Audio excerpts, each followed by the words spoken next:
Welcome to my LV Live Rant Show. Thank you for coming by. If you can, please hit that like, share, subscribe button. Also, too, if you can, hit that bell icon to get notifications from my new show or my new shows. Also, too, if you can, keep a lookout for my Blue Steel show with me and my boy Jeff. We'll be doing it twice a week to discuss everything covering sports. All right, so let's get straight into it. It was a big fight this Saturday with Devin Haney and Jorge Linares for Devin Haney's WBC lightweight title. It was an amazing fight, I think what this fight showed, my opinion was that there's pretty much going to be, or there is, a new star in boxing. And that's Devin Haney. He shows so many different layers and so many different levels to his skill set. Devin Haney has been known as just a boxer. Everyone knows that. But what he showed was he can go in there and he could bang too. I think a lot of people didn't know that. They didn't know he could handle it. And I think also, too, what he shows is that he has a great chin. Jorge Linares is an amazing fighter. You got to understand he's a legit contender. He's a three-time world champion, three-division world champion. If you don't know, he was the first guy to put Lomachenko on his butt. He put Lomachenko down a couple of years ago when they fought. That was also a good fight. Lomachenko wound up stopping him, but it was a great fight. This was kind of like, to me, a step-up fight for Devin Haney. I wanted to see how he would do against a legit veteran, solid pro fighter who's going to really test him and take him into deep waters. And that's what Jorge Linares did. In the 10th round, Jorge Linares hit him with a sharp shot. I think it was an uppercut, or a jab. I'm not too sure, but it was a good punch. Right before the end of the round, and Devin Haney kind of stumbled back to the corner. He looked like he was kind of a little wobbled by that shot. But what he did is he was able to gather himself and pretty much pull out the fight. I think he won. He won a unanimous decision. But he was tested. He was tested. And he was taken to deep waters. I think the misconception I think I'm hearing a lot of people saying is that he got buzzed, he got hit. That's what happens in fights. You're going to get hit when you step up your level of competition. You're going to get hit. Listen, it's a sweet science. We get it. It is the art of hitting and not being hit. We understand that. But when you step up your level of fighters, you're going to get hit and you're going to get tagged. I thought that he showed a great chin. He was able to weather that and bring out the victory, of course. But all the greats have been hit before. They've been stung. Floyd Mayweather, Evander Holyfield, of course, Sugar Ray Leonard. The greats, I can go down a list. Marvin Hagler, you name them. They've all been buzzed. They've all been hit. It's going to happen. Jorge Linares is a great boxer. He's a great puncher, and he's a hard hitter.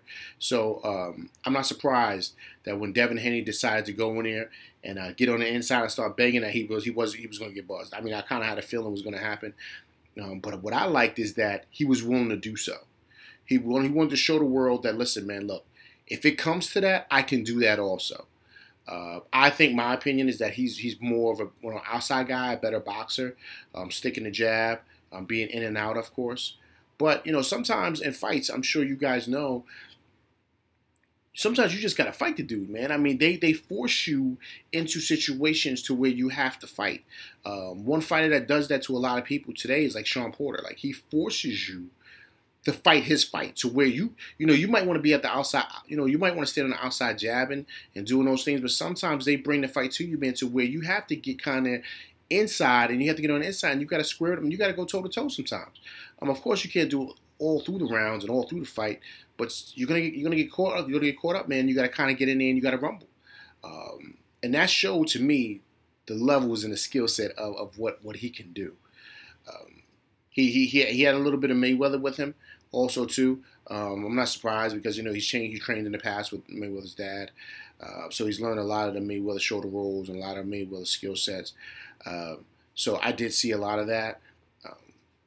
But one thing I did see was a guy who shows that, listen, if it comes down to it, I could bang with the best of them if need be. And you see a lot of guys like Teofimo Lopez and, of course, Ryan Garcia coming out and saying things about Devin Haney. I don't think any one of those guys want to touch him, and I don't think they can beat Devin Haney. I think Devin Haney is the best lightweight fighter out there. I think he can beat Teofimo. I think he could beat Ryan Garcia easily. I think he beats Shakur Stevenson. I think it's a close fight, but I think I give him the edge on Shakur Stevenson, and I also give him the edge on Tank Davis.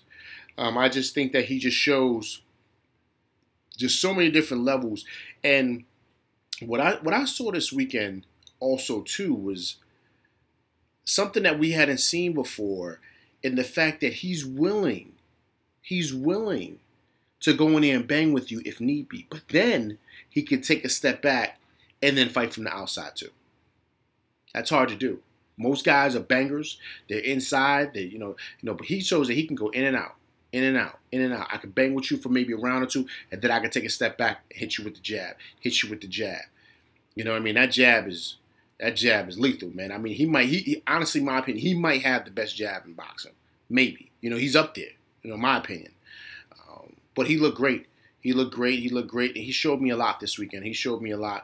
And I think that we have to understand, people. This is the sport of boxing. And just because a guy gets buzzed doesn't mean that it shows a weak point in him. What I like is that he was willing to step up and push himself to the limit against a legit contender, a legit veteran fighter like Jorge Linares. And he was able to come out on top, and he was able to weather those storms, because that's what happens in those fights. You're going to have downtime sometimes in a fight. You're going to get buzzed. You're going to get hit. How do you handle that? How? The great ones know how to. The great ones know how to have a poker face, and you don't even know that they were buzzed, but they were. So how do you handle that? How do you shift and make that adjustment and pull out the fight? Those are what the great ones do, and I think that this weekend he showed me that. That's what I saw from him, and that's why, like I said, I started off this video saying that we might have a new star in boxing, a new face. And I know he's at 135. He has the build, I think, to come up to 140. 147, I'm not sure yet, but I think 140 he can come up. He can dominate 140. His skills are all there, man. He's got it all. And, him going inside and banging the way he did with a puncher like Jorge Linares this weekend showed me a lot. The way he was able to handle those punches, too. He got buzzed. He got stung with a couple of shots, a couple of uppercuts. But he was able to handle it. He was able to weather that storm. And that, to me, shows championship pedigree. I can see this guy definitely being undisputed at 140. I could see that. And if he keeps on rising, I could see him maybe going up to 147 and getting busy up there. Your skills are your skills. Your skills get carried with you, no matter what division you go in. If you got the skills, you can pretty much you can go up to any division. You just got to be able, of course, to be mindful that when you get higher up in divisions, of course, these guys punch harder. So you got to be mindful of that. But he's got the skills to pretty much push anybody to the limit. Remember, too, people, he's very, very young. He's only 22 years old. He's a young fighter. He's got a bright future, man.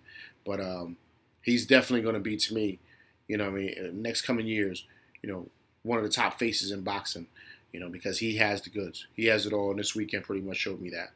All right, guys? So listen, I hope you enjoyed my rant. Once again, please hit that like, share, subscribe button, man. I appreciate you guys coming by and checking it out. And, yeah. And we'll also, too, hit that bell icon, too, for all notifications for my new up-and-coming shows and my new up-and-coming rants coming up. All right? Also, too, have my Blue Steel show with me and my boy Jeff. We're doing it a couple times during the week. Keep a lookout for that as well. All right? I appreciate you guys coming by. Take care. Peace.